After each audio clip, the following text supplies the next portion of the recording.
Israel, এমনকি ন্যাটোভুক্ত দেশ, European এবং মধ্যপ্রাচ্যের সমস্ত দেশ একত্রিত হয়ে গেলেও ইরানকে হারানো অসম্ভব। কেন এই কথা বলছি তার কারণ এই ভিডিওতে বিশ্লেষণ করব। সুপ্রিয় দর্শক, আপনাদের কাছে রিকোয়েস্ট, আপনারা যদি আমার ভিডিও পছন্দ করেন, ভালো লাগে, তাহলে অবশ্যই আমার চ্যানেলটি সাবস্ক্রাইব করে পাশে থাকবেন। একটি লাইক, কমেন্ট, শেয়ার করে আরও বন্ধুদের মধ্যে ছড়িয়ে দিতে ভুলবেন না। চলুন আজকের আলোচনায়। সুপ্রিয় দর্শক, শুরুতেই বলেছি কেন ইরানকে হারানো অসম্ভব। ইরানকে হারানো অসম্ভব তার কারণ আজ গোটা পৃথিবী বিশ্লেষণ করতে শুরু করেছে, আর আমরা এই বিশ্লেষণেরই অংশ হিসাবে আজকে আপনাদের সামনে তুলে ধরতে চলেছি কেন ইরানকে হারানো অসম্ভব। প্রায় 40 বছর ধরে একটু একটু করে তৈরি করা ইরানের প্রত্যেকটা সাইট, প্রত্যেকটা বিষয়, সামরিক খাত থেকে শুরু করে বৈজ্ঞানিক, শিক্ষা দীক্ষা, দার্শনিক, টোটাল বিষয়টাকে এমনভাবে ধরে ধরে পুঙ্খানুপুঙ্খ আলোচনা করে আজকে এমন একটি শক্তপোক্ত জায়গাতে আসীন হয়ে বসেছেন ইরান, যে কারণে আমেরিকা, ইসরায়েল কোনোভাবেই এই যুদ্ধে জিততে পারবে না। ইরানকে হারানো অসম্ভব। আপনারা দেখেছেন মধ্যপ্রাচ্যে অবস্থিত যে সমস্ত সেনাঘাঁটিগুলো আছে আমেরিকার, সেগুলো ভেঙে গুঁড়িয়ে দিয়েছে। এখনো পর্যন্ত অন্যান্য দেশে যে সমস্ত সেনাঘাঁটিগুলো আছে তারা সরাসরি বলেছে, আমরা এই সমস্ত সেনাঘাঁটিগুলো যুদ্ধের কাজে ব্যবহার করতে দেব না। আমরা আমাদের দেশে এই ঘাঁটিগুলো অ্যাকচুয়ালি ডিফেন্স হিসেবেই আমরা রেখেছিলাম, আমরা যুদ্ধ করার পারমিশন দেব না। সরাসরি স্পেন এ কথা বলেছে ইংল্যান্ড, বলেছে ইউরোপিয়ান কান্ট্রি, অনেক দেশ। আর যে দেশগুলোতে বলেনি বা রেখে দিয়েছিল সেই দেশগুলোর অবস্থা দেখতে পাচ্ছেন। মধ্যপ্রাচ্য আজ জ্বলছে। আপনাদের সামনে তুলে ধরবো কেন হারানো অসম্ভব। মহানবী হজরত মোহাম্মদ সাল্লাল্লাহু আলাইহি সাল্লাম যখন দেশ পরিচালনা করেছেন, একটার পরে একটা দেশ যখন দখল করেছে, তার যে বিভিন্ন স্তরে ভাগ করে সেনাবাহিনী মজুত করতেন, সেই বিষয়কে, সেই চিন্তাধারাকে, চিরাচরিত বিষয়কে আজও বহন করে নিয়ে যাচ্ছে এই ইরান। আজ মুসলিম দেশগুলো যখন অন্য দেশের উপরে নির্ভর হয়ে যায়, সৌদি আরব বলুন, কাতার বলুন, কুয়েত বলুন, যেই দেশই বলুন না কেন, আজকে ইরান এত নিষেধাজ্ঞা, এত সমস্যা থাকার পরেও কিভাবে এত শক্তি সঞ্চয় করেছে? আপনাদের মনে প্রশ্ন জাগে না? অবশ্যই প্রশ্ন জাগাটাই স্বাভাবিক। সুপ্রিয় দর্শক, আপনারা ভাবছেন কেন ইরান এত জেদ ধরে বসে আছে? কি একটা মহা ভুল করে বসেছে আমেরিকা, ইসরায়েল, গোটা পৃথিবী আজকে বলছে। কি দরকার ছিল আয়াতুল্লাহ আলী খামেনিকে হত্যা করার? আজকে আয়াতুল্লাহ আলী খামেনিকে হত্যা করেই কি আমেরিকার আর ইসরায়েলের কফিনের শেষ পেরেকটা পুঁতেই দিয়েছে নিজে নিজে? এটাই বলছে এখন বিশেষজ্ঞ মহল। অন্যদিকে আপনারা জানেন প্রফেসর জিং, তিনি বলেছেন, প্রফেসর জিং বলেছেন যে এর আগে তিনি ভবিষ্যৎবাণী করেছিলেন দ্বিতীয়বারের জন্য ট্রাম্প ক্ষমতায় আসবে। তিনি এসেছেন। তিনি আরও ভবিষ্যৎবাণী করেছিলেন যে ইসরায়েল আমেরিকা যৌথভাবে, আমেরিকা এবং ইসরায়েল যৌথভাবে ইরানের উপরে আক্রমণ করেছে, এবং তার সঙ্গে সঙ্গে এও কথা উল্লেখ করেছেন যে ইরান ধ্বংস হয়ে গেলেও আমেরিকার জিত হবে না, বিজয় হবে না, জয়ী হবে না, আমেরিকা হেরে যাবে। ভাবছেন, অলরেডি দুটো ঘটনা ঘটে গেছে। আমেরিকার পতন হবে, সেটা সময়েরই অপেক্ষা। এটা আমরা কোনো আবেগের বশে বলছি না। জিওপলিটিক্স একটু বুঝলে, একটু জানলে তবে বুঝতে পারবেন।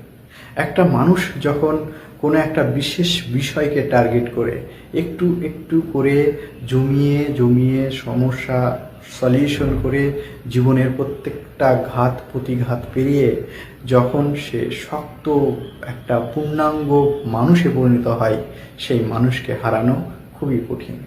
যারা স্টুডেন্ট আছে তারা যদি জীবনের সর্বোচ্চটা পড়াশোনার মধ্যে দেয় এবং সে যদি মনে করে যে আমি এই জায়গাটা অ্যাচিভ করবই, পৃথিবীর কোনো শক্তি নেই তাকে সেখান থেকে সরিয়ে দেওয়া। অনুরূপভাবে এই ইরান দীর্ঘদিন, আপনারা জানেন, ট্যারিফ নিষেধাজ্ঞার ছোঁয়াতে ইরান জর্জরিত। একটি ছুঁচ পর্যন্ত বাইরের থেকে কিনতে পারে না, আবার একটি নিজের দেশের তৈরি করা আলপিন পর্যন্ত অন্য দেশে বিক্রি করতে পারে না এই ইরান। এতটাই নিষেধাজ্ঞার মধ্যে কিভাবে শক্তিশালী হয়েছে, চলুন বিস্তারিত আলোচনায়। ইরানের সেনাবাহিনীতে সর্বাধিনায়ক কিন্তু আয়াতুল্লাহ আলী খামেনি এখন মারা গেছেন, কিন্তু তার পরবর্তীতে যিনি এসেছেন এই মুহূর্তে, আয়াতুল্লাহ মুস্তফা খামেনি, তিনি এই মুহূর্তে ইরানের সর্বাধিকর্তা। কিন্তু ইরান এতটাই ধূর্ত, এতটাই চালাক এবং বুদ্ধিমান, কে হবেন পরবর্তী আয়াতুল্লাহ তারও লম্বা লিস্ট আছে। অতএব একটা আয়াতুল্লাহকে মেরেই যে ইরানের আয়াতুল্লাহ শেষ করে দেওয়া যাবে এটা কিন্তু নয়। এই গেল প্রথম। দ্বিতীয়ত হচ্ছে, ইরান দুটি কমান্ড সিস্টেমে, সেনাবাহিনী সিস্টেমে চলে। সেনাবাহিনী মানে শুধুমাত্র পদাতিক আর বন্দুকধারী লাঠিধারী পুলিশ নয়। এই সেনাবাহিনীর দুটি স্তর আছে ইরানে, একটা হচ্ছে আরতেস আর দ্বিতীয়টি হচ্ছে আইআরজিসি। আইআরজিসির যতগুলো টেবিল আছে, যতগুলো সেনাবাহিনী, যতগুলো ব্যাটান আছে, যতগুলো ব্যাটালিয়ান আছে, আরতেসেরও ঠিক ততগুলোই আছে। এরা দেশের অভ্যন্তরে সমস্ত কিছু দেখে। এদের আছে সমস্ত রকমের ব্যবস্থা, স্যাটেলাইট থেকে শুরু করে দৈত্য শাসন, যেটা আপনারা ভারতীয় ইতিহাস যারা জানেন, ব্রিটিশ পিরিয়ডের বিষয়টা যারা একটু পড়েছেন তারা জানেন, ব্রিটিশরাই এই দৈত্য শাসন ব্যবস্থা চালু করেছিল। অর্থাৎ দুই দিক থেকে শাসন হবে, একটা দেশের অভ্যন্তরে, একটা বিদেশ থেকে। অর্থাৎ ইংল্যান্ডের থেকে শাসন ব্যবস্থা যেমন ভারতবর্ষে চালাবে, ঠিক ভারতবর্ষেও রাজা বাদশাহ যেমন যেমন থাকে সমতটাই থাকবে। যারা আমরা ইতিহাসে পড়েছি আমরা খুব সহজে বিষয়টা অনুধাবন করতে পারছি।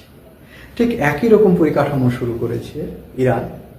আরতেস তার তত্ত্বাবধানে, যেমন সেনাবাহিনীর একদম নিচু পদস্থ থেকে উচ্চ পদস্থ, এবং তাদের হাতে র্যাডার, যুদ্ধ জেট থেকে শুরু করে সমস্ত কিছু। অন্যদিকে আইআরজিসি। কেন এই দৈত্য শাসন, কেন এই দুই মেরুর তৈরি করা? তার কারণ হচ্ছে টোটাল বিষয়টা, ইরানের অভ্যন্তরে যত বিষয়, সমস্ত বিষয়টাকে হ্যান্ডেলিং করবে, কন্ট্রোল করবে আরতেস। আর সেখানে ন্যূনতম যদি প্রয়োজন হয় তখন আইআরজিসি নামবে। এই শাসন ব্যবস্থা চালু হয়েছে এবং এই শাসন ব্যবস্থার ফলে এই দুই মেরুকে সম্পূর্ণ দুই দিক থেকে মেনটেন্স করে, একটার সঙ্গে একটার কোনো প্রকারের সম্পর্ক নেই। আইআরজিসিতে আছে স্থলবাহিনী, বিমান বাহিনী থেকে শুরু করে জলবাহিনী, সমস্ত স্তরে বিভিন্নভাবে ভাগ করা আছে। অন্যদিকে আরতেসেও বিভিন্নভাবে ভাগ করা আছে। এই গেল দুটো। বেসিস ফোর্স আছে। এই বেসিস ফোর্স হচ্ছে একটা স্বেচ্ছাসেবক সংস্থা। এই স্বেচ্ছাসেবক সংস্থায় প্রায় 90 লক্ষেরও বেশি, 90 লক্ষ, প্রায় 1 কোটির কাছে। ভাবছেন, যেখানে 9 কোটি সামথিং জনসংখ্যা, সেখানে 1 কোটিরও কাছে বেসিস গ্রুপে, আইআরজিসি আরতেসের বাদ দিয়ে শুধুমাত্র বেসিস গ্রুপের ভিতরেই এতগুলি স্বেচ্ছাসেবক সংগঠনের আওতায় এরা আধা সামরিক বা পদাতিক সেনাবাহিনী এরা ট্রেনিং করেছে। অতএব বুঝতেই পারছেন কোন দিক থেকে যে আক্রমণ হবে। যখন সাপোজ মনে করেন ইরানের দক্ষিণ দিকে যখন লক্ষ্যবস্তু করে ইসরায়েল আমেরিকা যেটাই ছুড়ুক না কেন, ধরে নিন B2 বোম্বার ছুড়ল, এর ফলে দক্ষিণ অংশটা ধ্বংস হয়ে গেলেও বাকি 3টি অংশ খোলা থাকছে। তাই বাকি 3টি অংশ যখন পাল্টা আক্রমণ করবে, তখন ওরা যদি B2 বোম্বার ছোড়ে, ইরান কি B2 বোম্বার বা সমতুল্য বা তার চাইতে বেশি কোনো কিছু নেই? অবশ্যই আছে। এটাই হচ্ছে সবচেয়ে শক্তির মূল কারণ।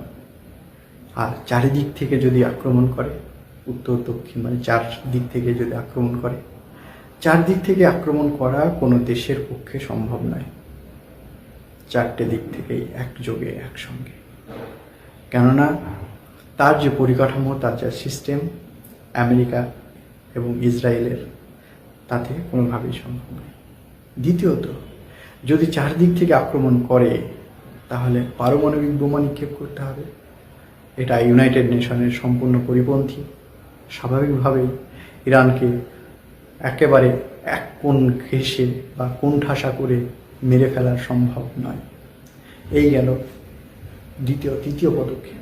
আরেকটি বিষয় হচ্ছে, এই যে দ্রুত সেনাবাহিনীর বিষয়টা বললাম, এখানে একটার সঙ্গে একটার কোনো যোগাযোগ আছে, যেখানে IRGC, আরটিএস, বেসিস বিভিন্ন গ্রুপগুলোর সঙ্গে সব আয়াতুল্লাহ থেকেই আসছে, সমস্তটাই হেড অফ দ্য ডিপার্টমেন্ট থেকে। যদি কোনো কিছুর প্রয়োজন হয়, এরা স্বয়ংক্রিয়, এদেরকে কোনো সময়ের জন্য অনুমতির প্রয়োজন নেই। এটা হচ্ছে সবচেয়ে গুরুত্বপূর্ণ বিষয়। সবচেয়ে গুরুত্বপূর্ণ বিষয় হচ্ছে এই যে আরটিএস বা IRGC, এদের প্রয়োজন নেই জিজ্ঞেস করার মতো। এই গেল একটা বিষয়। এর পরবর্তীতে বিষয় হচ্ছে, রাষ্ট্রীয় ক্ষমতার সমস্ত কিছু এক জায়গায় বন্দি করে রাখেন। এছাড়াও ইরানের আছে 4র্থ স্তম্ভ গোয়েন্দা বাহিনী। কেন 4র্থ স্তম্ভ বলছি? ওই যে আরটিএস এবং IRGC, তাছাড়া আরও স্থানীয় আরও 2টি বাহিনী, যেটা স্বতন্ত্র বা স্বেচ্ছাসেবক বাহিনীর, তাদেরও গোয়েন্দা বাহিনী আছে। অতএব তাদের এই যে বিভিন্ন সাইড দিক থেকে ঘিরে ধরা, প্রত্যেকটা টপিকস একাধিক রণসজ্জায় সজ্জিত। অন্যদিকে খাতামাল আম্বিয়া ইউনিট এবং মোহাম্মদ রসুলুল্লাহ ইউনিট, এই 2টি ইউনিট এত শক্তিশালী, যারা গোটা ইরানের সমস্ত সেনাবাহিনীর এবং গোয়েন্দা বাহিনীর তদারকিতে এই 2টি বাহিনী নিযুক্ত। অন্যদিকে দেশের বাইরে, যেমন লেবাননে যারা হিজবুল্লাহ আছে বা হিতু বা এই ধরনের যে বাহিনীগুলো আছে, এদেরকে সমস্ত দিক থেকে সহযোগিতা করে প্রস্তুত করে রাখা হয়। ভবিষ্যতে যদি ইরানের উপরে কোনো প্রকারের আক্রমণ আসে, তারা দেশের মধ্যে থেকে, বিভিন্ন দেশের মধ্যে থেকে ইরানের পক্ষে প্রক্সি ওয়ার কাজে লাগবে। অতএব বুঝতে পারছেন তো, সমস্ত দিক থেকে ঘিরে ধরা আছে। আর এই মোহাম্মদ রসুলুল্লাহ বাহিনী এবং খাতামাল আম্বিয়া ইউনিট, এই 2টি ইউনিটও সরাসরি সর্বোচ্চ ধর্মীয় নেতার সঙ্গে সম্পৃক্তি রেখে, যোগাযোগ রেখে চলে। সুপ্রিয় দর্শক, এই আয়াতুল্লাহ আলী খামেনির দেশ, বর্তমানে আয়াতুল্লাহ আলী খামেনি যেহেতু মারা গেছেন, এই আয়াতুল্লাহদের দেশ, যারা সরাসরি নিজেদেরকে মহানবী হযরত মুহাম্মদ সাল্লাল্লাহু আলাইহি সাল্লামের বংশধর বলে মনে করেন, তারা সর্বদিক থেকে যে ব্যাপক শক্তি অর্জন করে গোটা পৃথিবীতে বিরাজমান, তাই তাদের